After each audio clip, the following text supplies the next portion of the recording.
partisipasinya, peran kepala sekolah, peran guru pamong. Oke.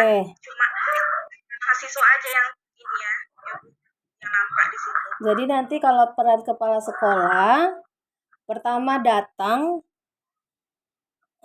DPL sama mahasiswa praktikan itu menemui siapa? Langsung menemui guru atau menemui kepala sekolah?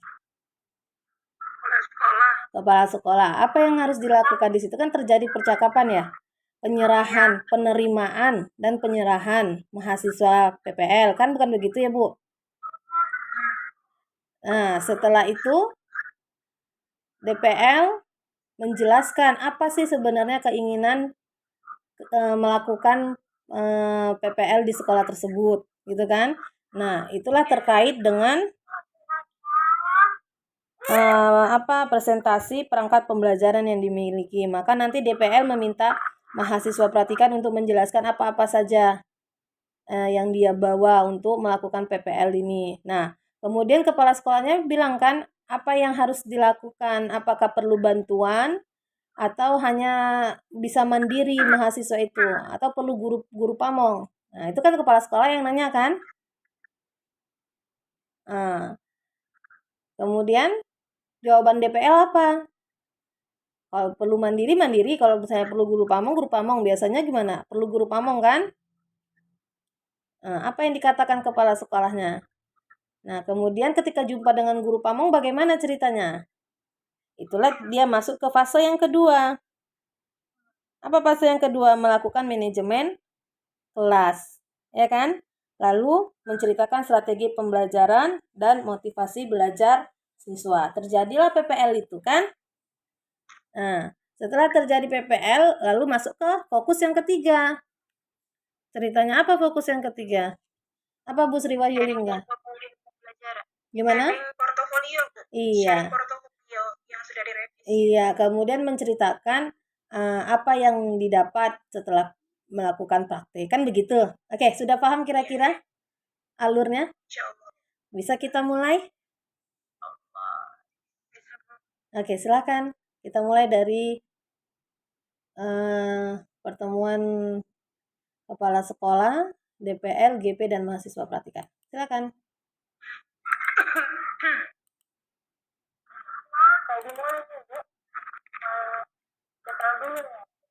Tadi siapa yang jadi kepala sekolahnya? Sarah. Oke, siapa yang jadi GP-nya? Siapa yang jadi GP? Bu Sarafina. Oke, silakan kita mulai. Berarti kepala sekolah dulu yang buka kan?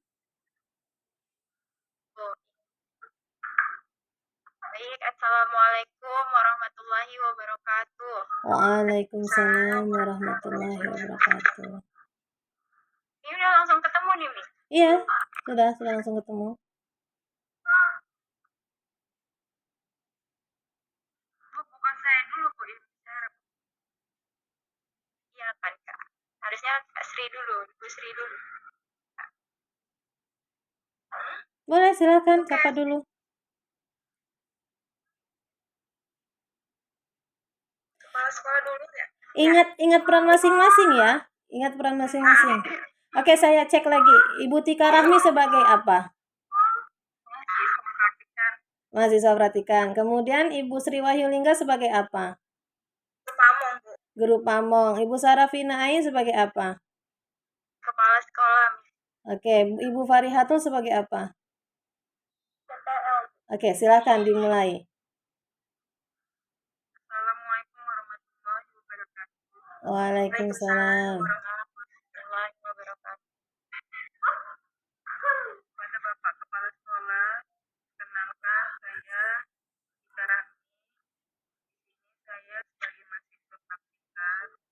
Saya yang mahasiswa praktikan berasal dari UIN ingin melaksanakan PPL yang ada di sekolah Bapak. Apakah Bapak bersedia saya bisa melaksanakan praktikan yang ada di sekolah Bapak? Ya, saya bersedia. Apakah ada yang bisa saya bantu? Apakah mahasiswa bisa PPL secara mandiri atau dengan bantuan guru kamu? Pak, di sini ini ada surat pengantar dari kampus saya. Ini saya lanjutkan kepada Bapak. Nah, di sini juga ada surat. Saya meminta surat balasan dari sekolah Bapak. Apakah saya bisa diterima di Bapak atau tidak? Karena saya di sini ingin melakukan PPL yang ada di sekolah Bapak sebagai bahan melanjut bisa melanjutkan sebagai program yang ada di kampus saya, Pak. Seperti itu. Nah, ini surat pengantar dari kampus saya. Bisa Bapak baca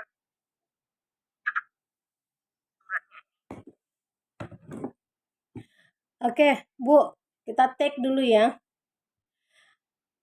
Jadi kenapa mahasiswa dulu? Seharusnya kan penyerahannya ke DPL kan? Setelah DPL-nya dulu bicara, bukan mahasiswanya dulu. Kan begitu kan kalau kita lihat dari fokus yang pertama tadi yang telah saya jelaskan. Oke, kita ulang gimana? Bisa ya? Biar bagus kita bermain perannya. Kita ulang ya. Oke. Action. Waalaikumsalam.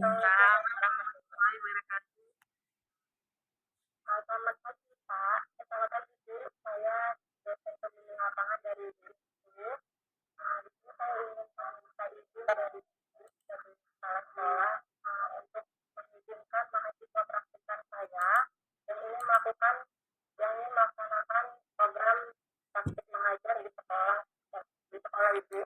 Bagaimana Bu, apakah mahasiswa praktikan saya diizinkan untuk melaksanakan PPL di sekolah ini? Baik, saya izinkan mahasiswa praktikan untuk mengajar PPL di sini. Kira-kira selama berapa hari ya? Kira-kira dalam bimbingannya di sini saya perkirakan beberapa lama itu sekitar 10 hingga 14 minggu. Baik. Apakah di sini mahasiswa praktikan saya harus didampingi Bu sebagai mahasiswa PPL praktikan oleh guru kamu? Jika menurut Ibu mahasiswanya bisa secara mandiri untuk PPL, kami persilahkan secara mandiri. Jika tidak, kami juga mempunyai guru pamong Bu di sekolah. Jadi kira-kira mau didampingi atau mau secara mandiri aja? Baik Bu, menurut saya alangkah lebih baik bisa didampingi oleh seorang guru pamong, karena guru pamong itu kan pengalamannya lebih banyak dan lebih luas. Jadi mahasiswa saya ini hanya mempelajari teori dari kuliah atau mata pelajaran. Di sini dia butuh bimbingan praktik mengajar agar nanti setelah lulus dan tamat kuliah bisa mempraktikkan dan melaksanakannya dengan baik seperti yang diajarkan selama ini dalam teori dan bisa melakukan praktik yang baik. Baik.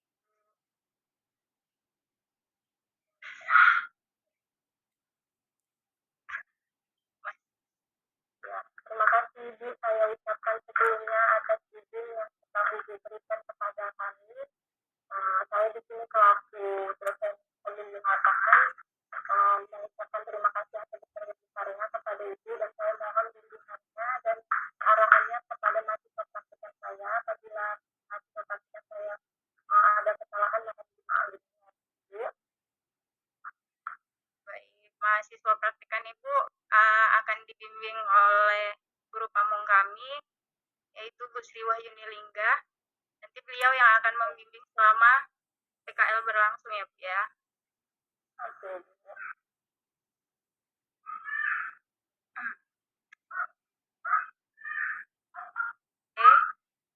Baik,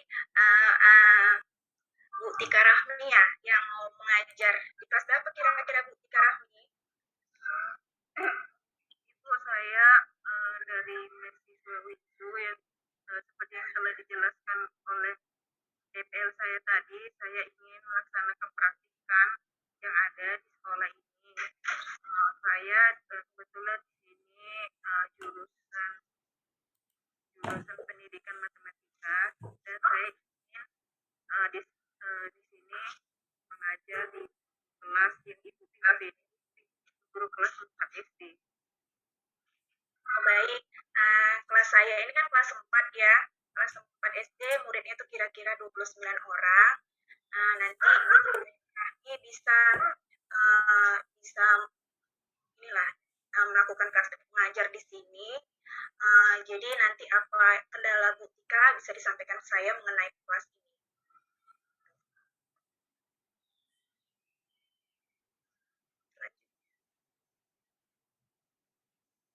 Ya Bu Tika, aku Bu, barangkali Ibu Kepala Sekolah ingin mengenalkan kepada mahasiswa praktikan saya apakah bagaimana filosofi mengajar yang dilakukan di sekolah ini.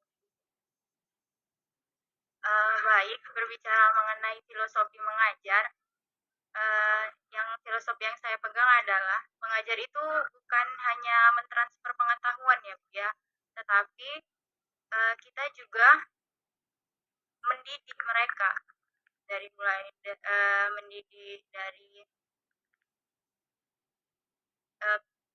selain pengetahuannya, terus itu keterampilannya, sikapnya, dan lain-lain sebagainya ya Bu.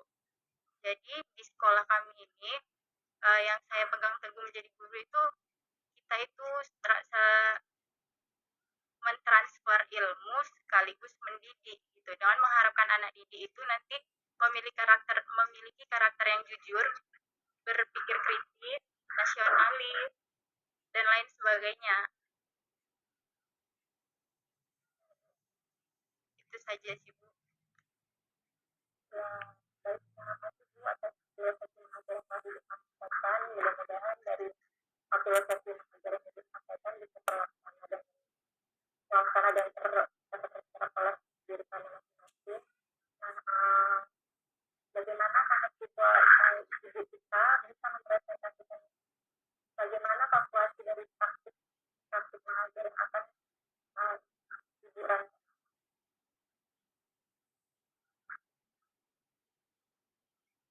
Ya Bu Dila. Ya Bu Dila coba sekali lagi suaranya hilang input dari Bu Dila, jadi saya kurang.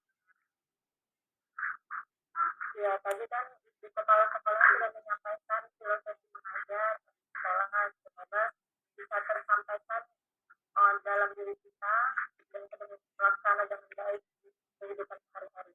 Nah, selanjutnya saya ingin bertanya kepada mahasiswa praktikan, Ibu Tika, bisakah Ibu Tika presentasikan praktik mengajar yang akan dilaksanakan selama praktik nanti, dan bagaimana nanti Ibu guru kamu, Ibu Melinda bisa menanggapi apakah ada kekurangan dari praktik yang akan dilaksanakan oleh Ibu Tika.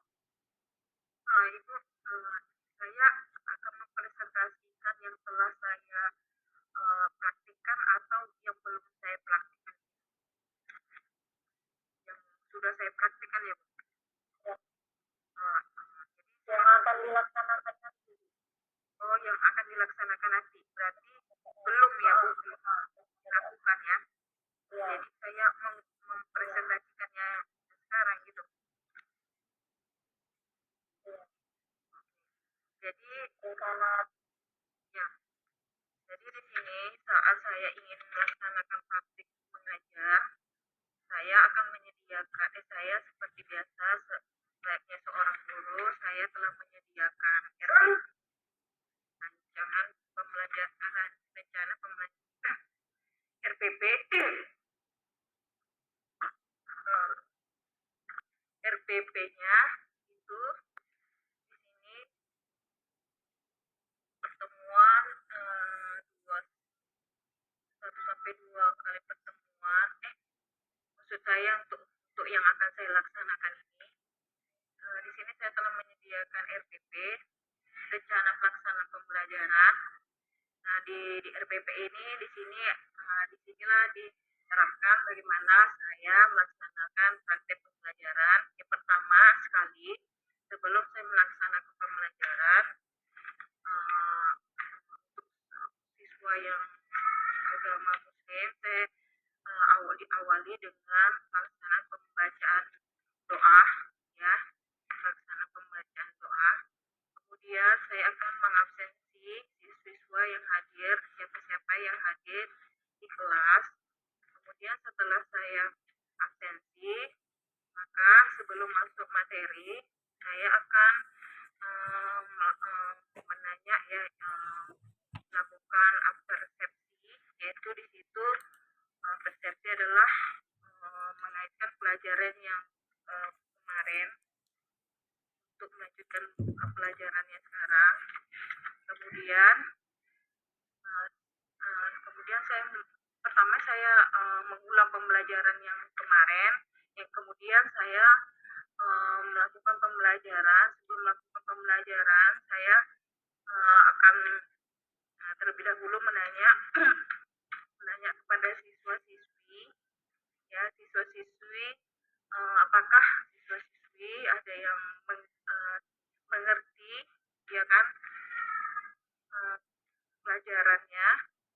Kemudian baru saya masuk materi, ya. Sebelum materi saya akan melakukan ice breaking supaya siswa-siswi saya semangat untuk belajar, ya. Kemudian masuk kepada materi, saya akan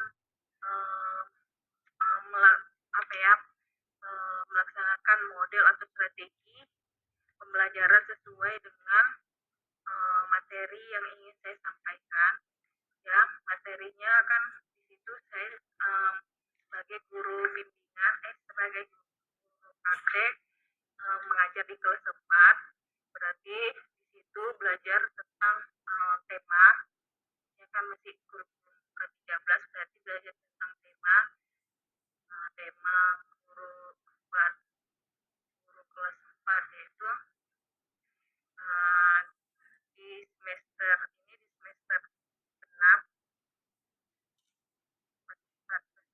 berarti di situ pembahasannya berupa bahasa Indonesia dilanjut dengan matematika.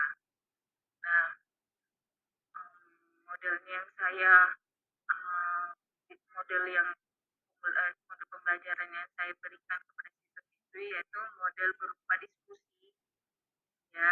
Di situ nanti saya akan memimpin kelompok. Nah, dari jumlah kelompok, dari jumlah siswa yang ada, maka saya akan bagi rata kelompoknya, ya.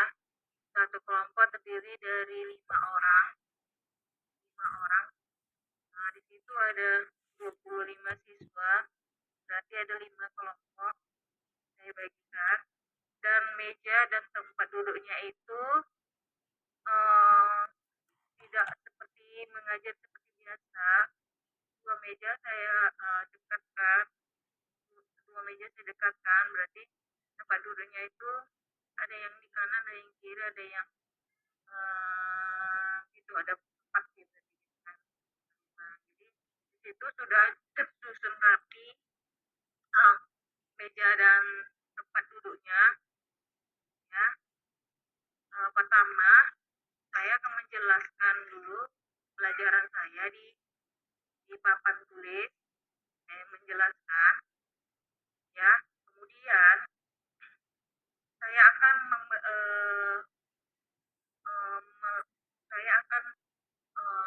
memberikan pertanyaan kepada siswa-siswi, dan pertanyaannya itu sudah saya sediakan di lembar kertas, dan saya bagikan di setiap kelompoknya, ya, sampai 5 kelompok tersebut. Kemudian setelah saya bagikan, disitulah mulai metode diskusi itu, ya. siswa-siswi bersama-sama untuk menjawab pertanyaan dari soal yang sudah saya berikan. Ya, setelah itu eh, setelah itu saya minta kembali jawaban dari mereka dan saya bertanya kepada mereka apakah terus saya akan utarakan apakah jawaban mereka benar atau tidak. Eh, Kemudian setelah eh, setelah setelah itu saya juga misalnya akan memberikan jawaban, ya. Sekiranya mereka telah menjawab dengan benar maka saya akan kasih poin gitu, berarti ada apa ya, applause ataupun apa ya, kata-kata yang membuat mereka semangat karena mereka telah menjawab dengan benar. Dan juga setelah selesai, ya kan, setelah dibahas ya, soal tersebut dan dikumpul kembali dan maka di situ saya refleksi eh, eh, memberikan jawaban yang benar. Jadi yang mereka yang salah jadinya lebih mereka bisa mengoreksi lagi. Seperti itulah yang akan saya praktikkan nanti saat saya melaksanakan praktikan. Bagaimana Ibu, guru ngomong, apakah ada yang mau ditanggapi?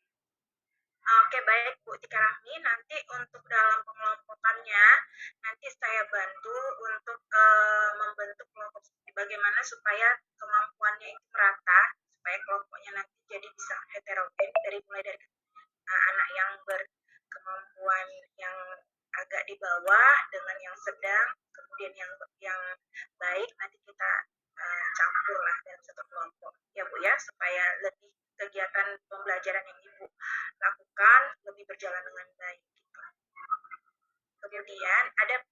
Kemudian ada beberapa yang nanti saya kasih nama siswa yang memang menjadi perhatian untuk Bu Tika Rahmi nanti di dalam kelas. Oke, segitu aja dari saya. Oke, terima kasih Ibu Suryani. Terima kasih ya, baik, terima kasih Bu. Atas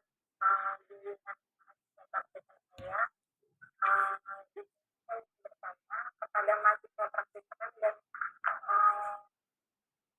dan guru pandang, bagaimana sih manajemen kelas yang baik itu menurut Ibu, pengalaman Ibu sebagai guru pandang?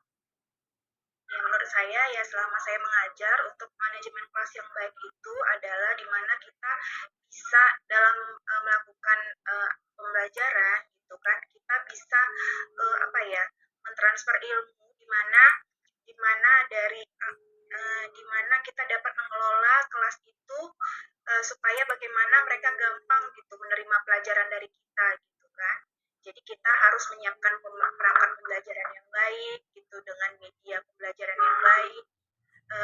Kemudian kita sebagai guru kita berusaha bagaimana supaya kegiatan pembelajaran yang kita lakukan itu menarik minat siswa untuk mengikuti apa yang kita ajarkan gitu. Itu sih menurut saya. Gitu. Ya, bagaimana waktu di kepala sekolah kakak ingin menanggapi bagaimana sih manajemen kelas yang baik itu Bu agar mahasiswa praktikum saya bisa belajar lebih baik dari selama pelaksanaan PPL? Baik, karena kelas yang ingin dimasuki oleh mahasiswa PPL tadi kelas Bu Sri Wahyuni Lingga, dan setiap kelas itu biasanya memiliki manajemen kelas yang berbeda-beda ya Bu ya, termasuk ini karena lihat kondisi anak yang ada di dalam gitu kan. Mungkin yang disampaikan Ibu Sri Wahyuni Lingga itu sudah tepat karena Sri Wahyuni Lingga kan juga mengajar sehari-harinya di kelas tersebut. Jadi mungkin manajemen kelas yang telah beliau laksanakan itu sudah sangat efektif untuk kelasnya sendiri gitu. Jadi mahasiswa praktikan dapat mengadopsi bagaimana cara manajemen kelas yang akan dilakukan sesuai dengan yang disampaikan oleh Bu Sri Wahyuni tadi. Ya, terima kasih Ibu Kepala Sekolah atas arah telah akan dengar dari Ibu. Menurut saya pun manajemen kelas membagi ini tergantung dari siswanya dan kita yang tahu bagaimana kondisi anak-anak kita dan kita yang harus mencari cara bagaimana strategi pembelajaran itu. Nah, menurut saya tadi seperti yang sudah dijelaskan oleh Ibu Tiparasmi sebagai mahasiswa praktika, saya di sini mendengarkan bahwa strategi pembelajaran ini pembelajaran diskusi ya, atau bisa kita sebut sebagai pembelajaran cooperative learning ya. Nah, di mana cooperative learning itu seperti yang sudah kita pelajari selama kuliahan, itu model pembelajaran atau strategi pembelajaran di mana dalam strategi tersebut digunakan metode diskusi. Anak-anak itu berdiskusi sesuai dengan jumlah siswa yang dibagi secara merata seperti itu kan Bu. Dan dengan metode tersebut membuat siswa menjadi lebih aktif dan antusias dalam belajar sehingga mereka bisa memperoleh ilmu yang mereka dapatkan. Begitu. Nah, untuk selanjutnya di sini langsung saja ke tahap 3 pengalaman praktik yang sudah Ibu Tarafi dapatkan selama praktik mengajar PPL di tempat Ibu berikan atau cerita.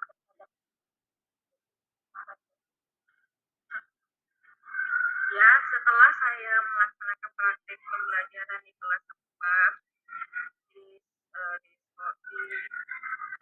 yang wali kelasnya oleh dua ini, pertama anak muda itu mereka merasa senang karena apa? Pertama jumpa mereka merasa senang karena mereka kan belum pernah melihat saya sebelumnya. Jadi karena guru baru jadi melihat mereka lihat saya sebagai mahasiswa praktik, jadi mereka tuh rasanya senang gitu, gembira ya kan. Kemudian anak-anak itu melihat saya mungkin dikiranya saya kayak kakaknya gitu kan, karena saya kan lihatnya masih muda, karena kan gurunya udah seperti ibu-ibu gitu kan. Jadi mereka tuh awalnya sih pertama ya kurang sopan kepada saya. Ya biasa namanya kan anak-anak. Jadi saya tegaskan kamu nggak boleh seperti saya ya guru kamu. Jadi kamu semua harus bersamain guru. Ya tidak ada perbedaan antara guru dan senior. Jadi mereka jadi lebih paham ya seperti itu. Kemudian ya awalnya pertama saya bagi-bagi mereka ribut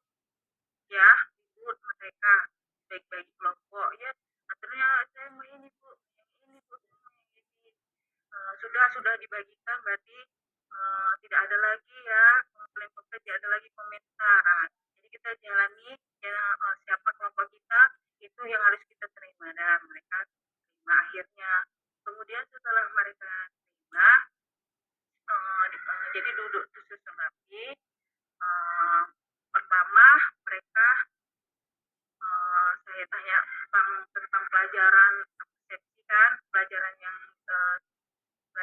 kaitannya yang seminggu yang lalu ya kan kita bahas lagi sedikit. Mereka ada yang ingat dan ada yang lupa. Terus saya ingatkan lagi mereka jadi ingat. Kemudian saya masuk ke materinya. Mereka mendengarkan ya kan dengan sesama. Kemudian saya ajak speaking itu kayak sebuah permainan. Mereka senang, mereka gembira. Karena apa ya? Karena speaking itu kan supaya mereka karena kan pikiran itu kan kemana-mana sebelum belajar. Jadi mereka biar fokus gitu kan. Dan kalau speaking akhirnya mereka senang dan bisa memulai belajar. Saya menjelaskan ya cuma tidak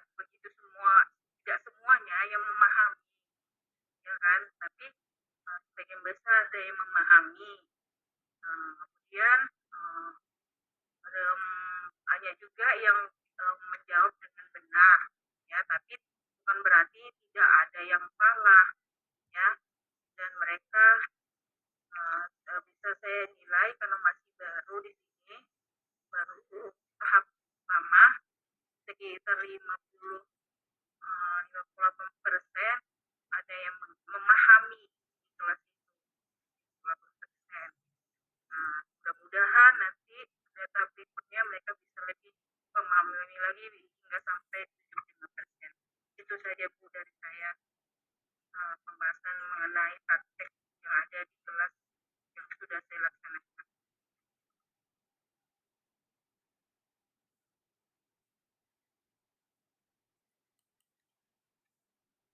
Gimana, sudah?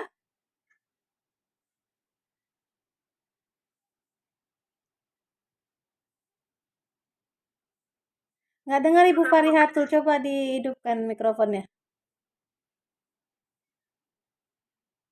Sorry, maaf Bu, saya kira udah cukup.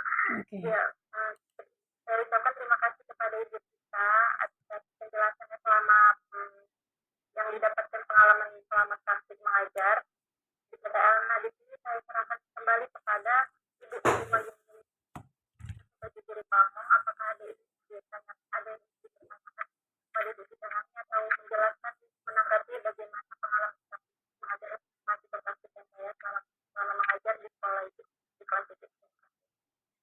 Baik, saya akan menanggapi tadi Bu Tika Rahmi telah menjelaskan bahwa pengalamannya selama melakukan praktek mengajar di kelas saya.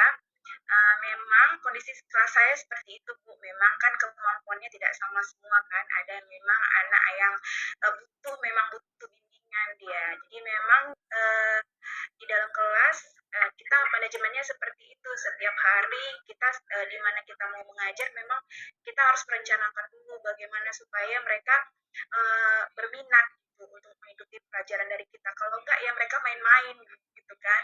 Dengan teknik mengajar itu yang memang menggunakan media yang baik, kemudian ice breaking, kemudian rencana pembelajaran yang memang sudah tertata dengan baik gitu. Jadi mereka itu memang sudah bisa mengikuti pelajaran yang Ibu Tika Rahmi berikan tanpa merasa bosan gitu kan, karena memang menarik perhatian mereka, ditambah lagi gurunya masih muda, kemudian masih seperti teman sama mereka gitu, jadi mereka merasa ya asik gitu. Jadi ya semoga lah nanti Bu Tika Rahmi bisa menjadi betul-betul guru sepenuhnya setelah selesai dari kampus nanti, selesai wisuda sudah bisa menjadi guru dengan baik. Oke, sekian dari saya. Ya, Bu Sri Wahyuni, terima kasih atas masukan dan motivasinya kepada mahasiswa saya. Nah, bagaimana Ibu Tika Rahmi? Apakah di sini saya menanyakan apakah ada kemampuan mengajar yang Ibu dapatkan setelah melaksanakan praktik mengajar ini dari sebelum Ibu melaksanakan praktik dan sesudah ini apa Ibu? Yang saya rasakan setelah saya praktik awalnya kan namanya saya mahasiswa baru, untuk praktek saya sangat deg-degan apakah nanti kira-kira mereka paham tidak dengan yang saya kasihkan kepada mereka, materi yang saya berikan ya.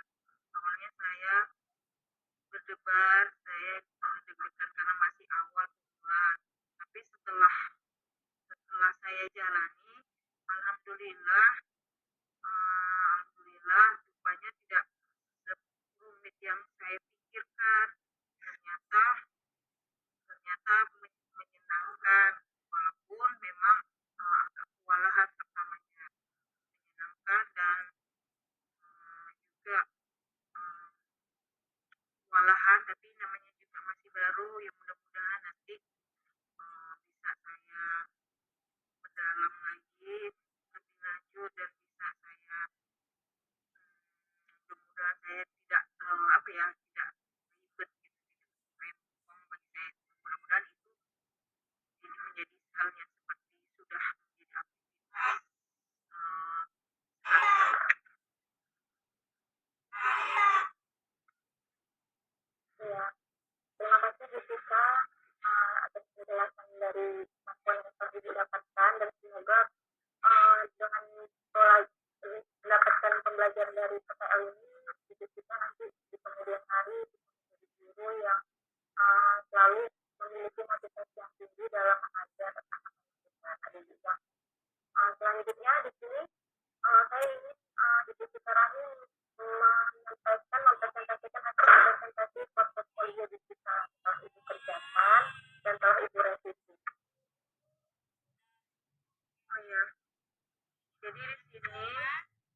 portofolio digital yang sudah saya revisi. Jadi ada beberapa hal yang telah saya ubah. Yang pertama, portofolio ini ada halaman-halaman yang salah saya buat, seperti di sini kan ada mengenai refleksi dan model unit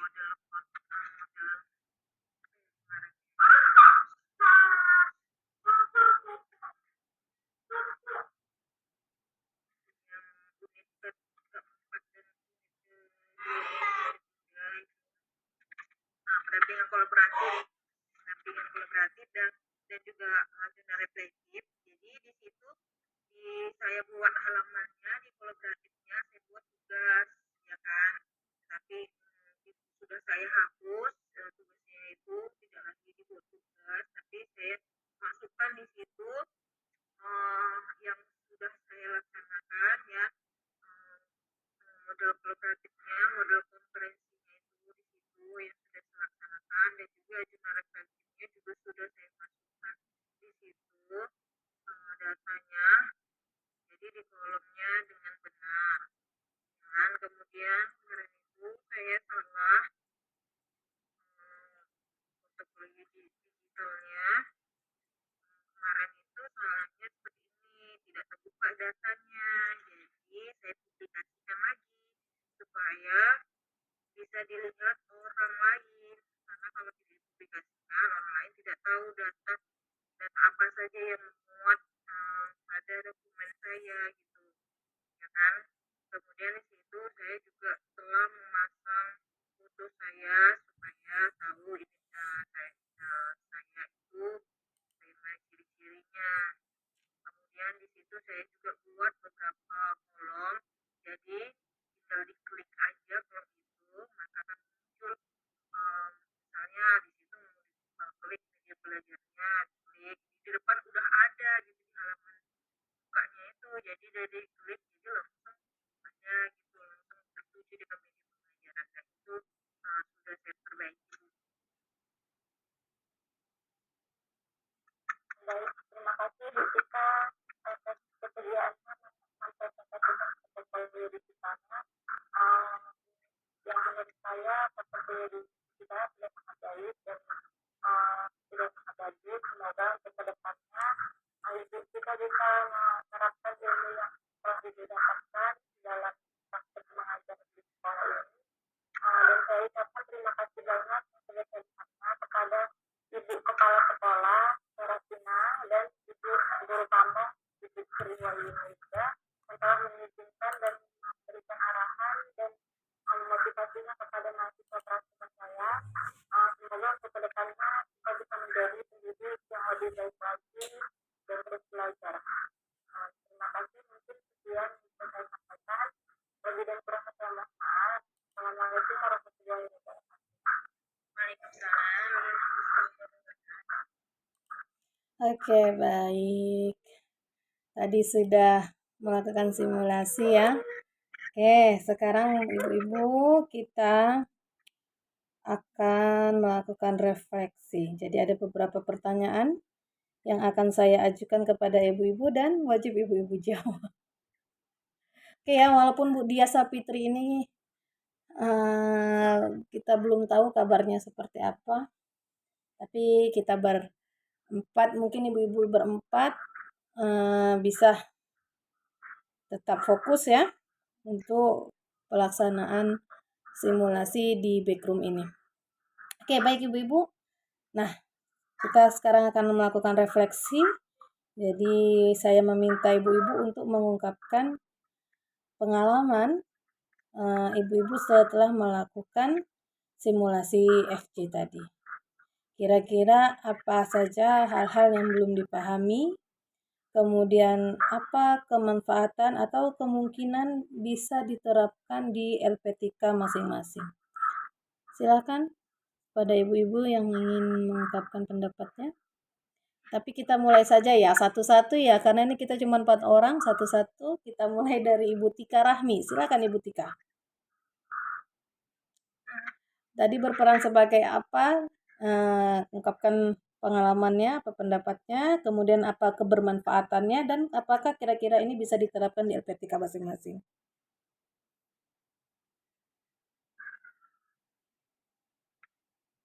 Ibu, saya akan mengungkapkan simulasi. Pertama, saya simulasi sebagai mahasiswa praktikum. Nah, pengalamannya, pengalamannya seperti yang sudah saya ceritakan tadi, pengalaman sebagai mahasiswa praktikum. Menjadi mahasiswa praktikum, yang pertama itu banyak hal yang belum saya pelajari, apalagi masih baru praktek, ya masih banyak perlu belajar lagi supaya saya bisa menjadi lebih baik lagi, ya kan? Namanya untuk pemula di situ rasa deg-degan, rasa apa ya, yang ada di pikiran, rasa takut juga itu pasti ada di pikiran. Tapi setelah dijalani, alhamdulillah tidak serumit yang ada dipikirkan, ya kan? Walaupun awal-awalnya pertama sekali mungkin agak repot, ya kan? Apalagi jumpa anak-anak pertama, anak-anak ya kan baru pertama kali. Di situ yang ini yang menjerit ini yang menjerit itu, ya kan awalnya kewalahan. Tapi ya lama-lama setelah dijalani jadi hal yang menyenangkan. Kemudian eh, tentang urgensi atau pentingnya melakukan simulasi ini pasti sangat penting sekali. Saya bilang setelah melakukan simulasi seperti ini, akhirnya dengan adanya pengalaman seperti ini, ya kan, pengalaman dan juga media yang telah dibangun, media model pembelajaran, akhirnya jadinya mahasiswa lebih berani untuk tampil, dan juga mahasiswa jadi bisa memperbaiki dirinya, tahu di mana letak kesalahannya, ya, telah karena telah diterima dari saran dari ibu pamong dan juga dosen pembimbing, jadinya bisa menjadi kedepannya menjadi yang lebih baik lagi, ya kan? Yang tahu juga kemampuan sebagai praktikannya di mana, dan juga tahu juga sebagai apa ya, jadinya sebagai perbaikan untuk kedepannya. Oke, selanjutnya Ibu Sri Wahyuna Lingga. Ya Bu, saya di sini tadi berperan sebagai guru pamong, dan memang di sini juga saya kan memang guru pamong kan Bu kan. Nah ini baru pengalaman pertama kali saya sebagai guru pamong, sehingga jadi saya tahu ternyata peran dari guru pamong itu memang sangat besar gitu. Apalagi kan kalau mahasiswa itu sudah dilepas oleh DPL-nya gitu. Jadi mahasiswa itu ya sama kita gitu. Jadi kitalah yang mendampingi mahasiswa di dalam kelas, mengamati bagaimana cara mahasiswa tersebut mengajar di dalam kelas, kemudian kendalanya apa, kitalah yang menghandle-nya gitu. Jadi mudah-mudahan dengan adanya kegiatan yang seperti ini, jadi saya juga lebih paham gitu Bu peran saya sebagai guru pamong, karena kan memang di awal saya nggak ngerti sama sekali gitu. Jadi jadi alhamdulillah dengan adanya kegiatan ini jadi saya lebih paham gitu. Yes, oke, terima kasih. Terima kasih Ibu Sri. Nah, kita dengar dari Ibu Farihatul ini. Silakan Ibu Farihatul. Saya sepertinya familiar. Silakan bukakan ininya Bu, mikrofonnya. Heeh.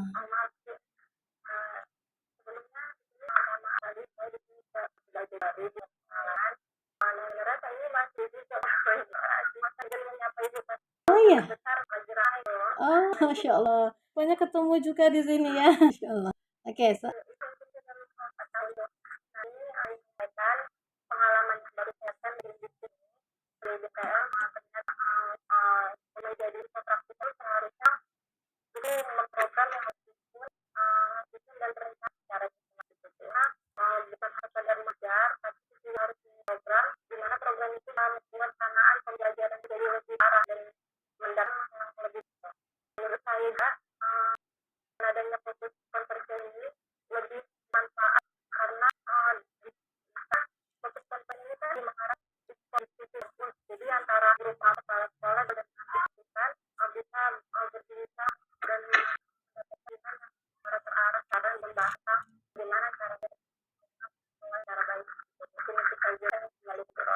oke, baik, kasih Pak Rihatul. Nah, sekarang lihat Ibu Sarah Ain yang berperan sebagai kepala sekolah. Oke, silakan Bu.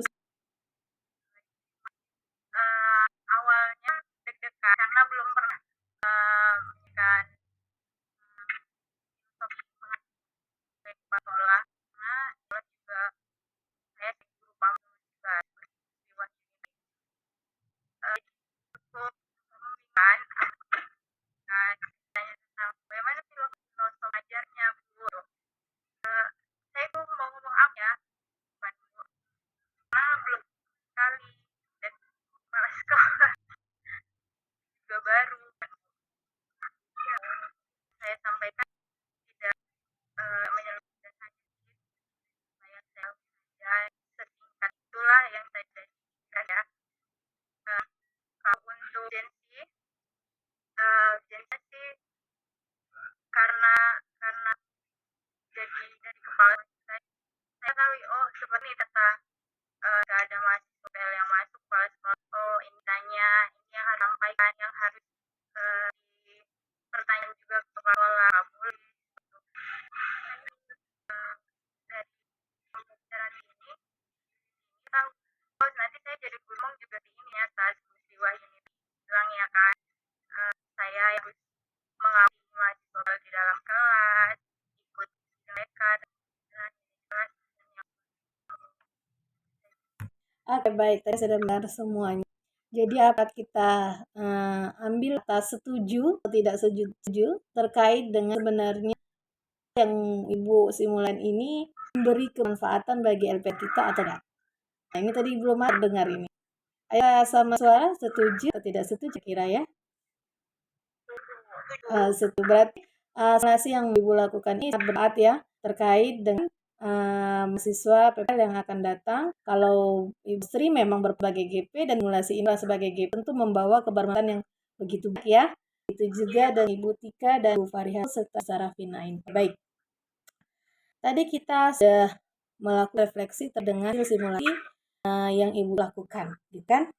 Sekarang saya akan melakukan refleksi terhadap Ibu terkait dengan hasil simulasi yang Ibu lakukan, terkait dengan pengalaman belajar di kampus. Pertama ini ada fokus ya Ibu ya. Simulasi ini pengalaman belajar sama kampus, kemudian ada filosofi mengajar, presentasi pembelajaran. Dan masing-masing ini sebenarnya semua bahan gitu ya. Untuk pengalaman belajar selama kampus ini pertama kali dibuka seharusnya oleh kepala sekolah ya, Ibu Sarafina itu kan Ibu Sarafina bertanya kepada DL di Labu Farihatul isi di sekolah kami gitu. Kami menerima mahasiswa PPL yang Ibu bawa untuk melakukan pekan di sekolah kami, gitu kan? Dengan kondisi seperti ini, dijelaskan kondisinya, ya kan? Mengajar begini, guru kami menggunakan para pembelajaran segini. Nah, itu saya Bu Fina yang menjelaskan, gitu ya. Kemudian Bu Faritul mengucapkan terima kasih banyak Bu Sarafina yang telah menerima mahasiswa PPL untuk melakukan pelatihan. Nah, dan didampingi oleh guru PAM Ibu Sri Wahyungga. Semoga siswa kami ini begini-begini kan dapat mengerti pembelajaran. Nah, setelah itu Bu Sarafina sama Bu Faritul mengatakan Bu Sarah bertanya bagaimana prosedur kerja akan dilakukan oleh mahasiswa praktikan gitu. Nah, silakanlah Safarihatul dengan pengalaman belajar selama di kampus begini-begini. Kemudian dikuatkan oleh mahasiswa ikannya Ibu Rahmi. Bu Tika Rahmi menguatkan, menceritakan bahwa di kampus kami belajar tentang strategi pembelajaran, belajar tentang media pembelajaran, belajar tentang karakteristik peserta didik, kan diungkapkan, kuatkan. Nah, setelah itu baru Bu Rahmi yang berperan sebagai mahasiswa ikan mempresentasikan perangkat pembelajaran apa yang akan digunakan selama melakukan PPL di sekolah Bu Sarah. Gitu ya. Nah, fokus yang pertama. Tapi tadi yang pertama tadi masih sedikit terlihat ya. Presentasi perangkat pelajaran tadi ada ya dipresentasikan cerita tentang manajemen kelasnya aja gitu ya. Nah, oke itu. Kemudian fokus kedua terkait dengan manajemen dan strategi pelajaran. Nah, ini Rafina meminta pada Riwa Yulinda kan sudah dipresentasikan sama Mas Pratikan sebagai guru Yunil menceritakan, oh kalau sekolah ini khusus di kelas saya menggunakan manajemen kelas seperti ini. Satu, menyusun bangku kursi misalnya gitu ya kan, melakukan adaptasi pokoknya manajemen kelas itu diceritakan. Nah, kemudian biasanya saya menggunakan strategi pelajaran ini gitu. Apakah ini sudah pernah diapakan, pelajari atau di kampus sudah dikenal oleh mahasiswa praktikan? Lalu